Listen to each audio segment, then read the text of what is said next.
Alrighty, folks, so welcome back to another weekly video with Back to Divinity.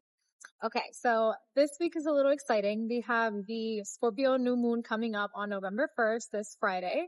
And we also have Dia de los Muertos on that same day, right? And so something that's really cool about scorpionic energy generally is that it symbolizes death and rebirth. So when you think about it, that's really that transitory period, right? That period between life and death, which truly signifies that veil, right? That point where you are either in this life or whatever you presume to be the afterlife, right? And so that being said, I thought that it was very fitting to release a video talking about communicating with those beyond Earth, right? And so that can be your spirit guides, that can be God, that can be whatever you consider to be your spirit team. I always encourage folks to be open-minded and to really understand that there are going to be mysteries that we don't always know the answer to. And this is why it's super important to tap into your intuition and not your ego and not your logical mind, and really think about what emotionally and intuitively feels right for you, resonates with you, and is something that you feel rings true in your life, in your day to day. And so I'm going to be doing a lot of sharing about what resonates with me. What does communicating with your spirit guides and with God look like, right? And I know that a lot of folks already know that there is the form of prayer, like literally simply just talking to God, but I'm going to do a little bit more unpacking into what it means to communicate with your spirit team, right?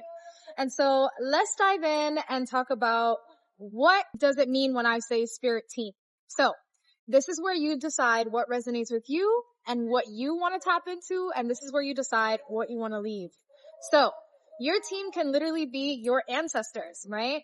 And so those who are in your bloodline, who have passed on before you, whether that's a deceased grandmother, right? Whether that's a deceased grandfather or great-great-grandmother, right? Things of that sort, right? So that's your spirit team from your bloodline in this lifetime, right? And then there's also the passed on loved ones from past lives. And this is where it gets tricky, right? I've already informed Back to Divinity that I believe in reincarnation.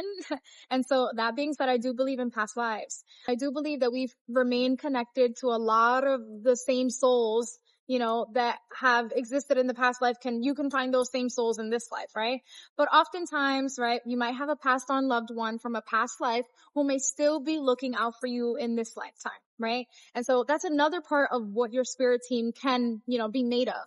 Then there's also pets, right? This one is a big one, right? Pets who have passed away. Whether that's your childhood doggy who passed away and is now looking out for you, and who has now sent you probably the next pet to be aligned with, or who probably reincarnated into the next pet. You never know what it is for your story. But however, pets that you were really, really close to, those are also souls that are watching out for you in this lifetime. So they can also be a part of your spirit team.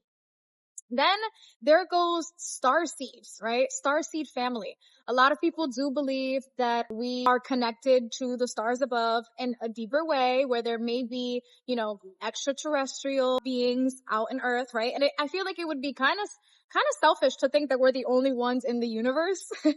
So again, I challenge you to be a little bit open-minded here, right? And there are many people who are now understanding that there may be other things beyond us and that we are connected to them in some way, shape, or form, right? And so that being said, your starseed family can also be part of your spirit team, right?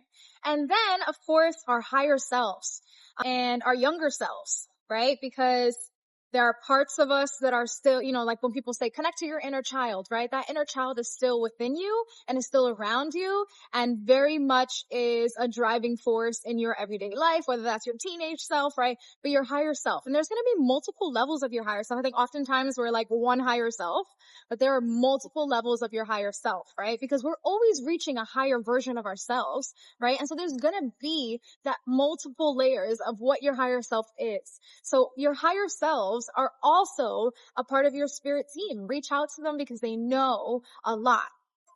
And then there's going to be, based on what you believe in, whether that's your religion, whether this is your own level of spirituality, right? Then there's the angels, the archangels, and the saints, right? And so they are also a part of your spirit team depending on who you connect with, right? So definitely listed a lot of people who can be a part of your spirit team, right? And again, take what resonates, leave what doesn't. For some people, it's just their ancestors. For others, it's the ancestors, the past life loved ones, the star family, the higher selves, and the angels and the saints, right? Like for me, I believe in all, right? However, for some folks, it might just be one or the other, and that is okay. There's no need to force this down for yourself. Whatever you believe in, continue to tap into it and use that as the focal point for this video and how to communicate with them. So now let's talk about communicating with them. It is super important that you determine what your communication style is with your guides, right? It can be, through your dream state. I know in one of the previous videos, I talked about getting downloads through your dream state. Your dream state is such a powerful place where you can literally be spoken to from your ancestors, from your family in the stars, right? Or from your higher self, right? You can literally see, sometimes it's prophetic. You can literally see a higher version of yourself going through something or experiencing something that is actually meant to happen, right? It can be your saints, your angels, and your archangels sending you a message, right?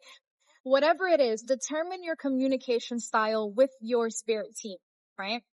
Then there's also music. Music is a big one for me. I'll dive into an example of like how I do it, but music can be a big communication style. Sometimes it can literally be, because you live in the city where people are driving by blasting music. Sometimes it could be that the song that was blasting right when you walked by just happened to have the lyric that you needed to hear in that very moment. Have you ever experienced something like that, right? Many people will say that's just a coincidence, right? But I don't really believe in just coincidences, right? I think that there's always a reason why everything happens, right?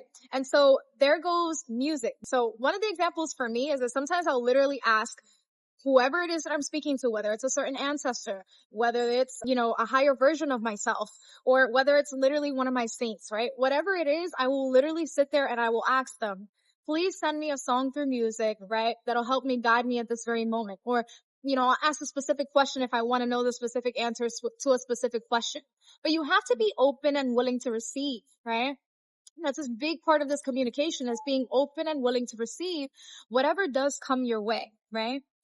And then there are billboard signs. Sometimes you can literally say, Spirit, show me a sign. Like literally just show me a big sign that literally says what it is that I need to do or where it is that I need to go. Sometimes it can literally be that arrow that's pointing you in this direction, right? So there goes that as well.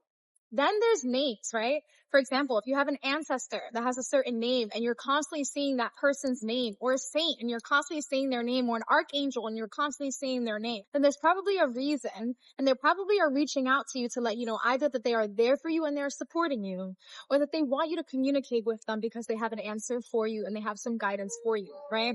So be on the lookout for that. Then there's also places and things, right? So literally, if you have a connection with a passed on ancestor, right? Where you used to bake cookies all the time, right? And then, you say, please connect with me, passed on grandmother. And then she ends up sending you through some way, shape or form through another person, right? Or guiding you to a certain place where you see those cookies that you used to bake with her.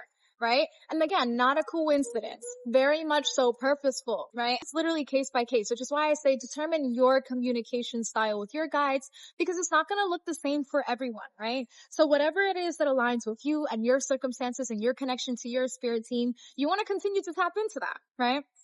Sometimes it can literally be nature, right? Going out to nature and connecting with Mother Gaia, right? Sitting there and talking to the trees and feeling elements around you, right? Because sometimes in certain religions, we have certain goddesses and gods and saints and archangels, that connect to certain elements, whether that's water, the ocean, right? Whether that's fire and air, right?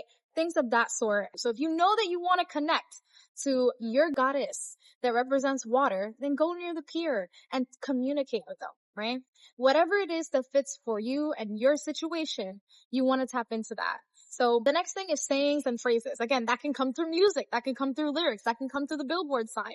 But sometimes it can literally be you just walking by and listening, by accident to a conversation that was happening on the train, and the person right next to you, or you were driving by and you happen to hear the conversation happening. Whatever it is, sometimes it can be just sayings and phrases that like, wow, this person used to say this phrase all the time and now I'm hearing it. That must be them communicating with me, right? Or that must be a sign of something.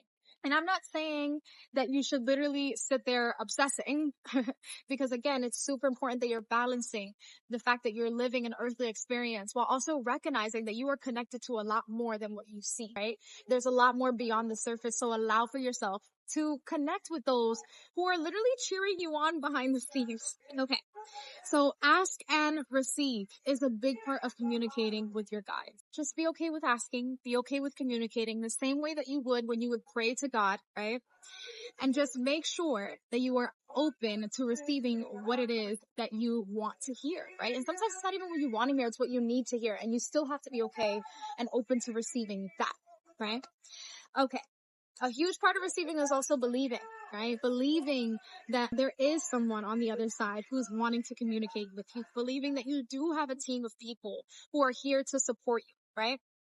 And the next thing and the last thing is just being open, right? Being open and going with the flow in life, right? In order to receive, you have to be in a flow state, right? And so it's super important that you are allowing yourself to go with the flow and be surprised by whatever signs and communication is coming your way, right? And so I've already mentioned music being one of them for me. A lot of people say shuffle your playlist 3 times, set the intention that the third song that comes out is, what you needed to hear from your guides in that moment, right? Whatever it is for you. But it's very important that you are very grounded when you are approaching your guides, right? Because it's hard to connect with them when you're very much in your ego place. But when you are more connected to your intuition, when you're more grounded, and we talked about grounding before in previous videos, right? When you are more aligned, it is a lot easier for you to communicate and receive the guidance that you need to receive in that moment. Okay. So again, a lot in this video. And this is where it might challenge other people's beliefs, and that is okay. Take what resonates, leave what doesn't. But just understand that there are forces beyond us, and they are here to support us. So be on the lookout, be open, be receptive, because this might just be your way of receiving that guidance that you've been yearning for a really long time. Alrighty, folks. And that's it for today's weekly video. Good luck with the new one in Scorpio. Allow for yourself to tap in to the thin veil that exists right now, because it's a potent, and powerful time to connect with your guides, whether that's through your dreams, your music playlist, your day-to-day, experiences, but be open and be receptive because they are here for you always. Thank you for listening. Please share with those who might resonate with this at this very moment. And thank you.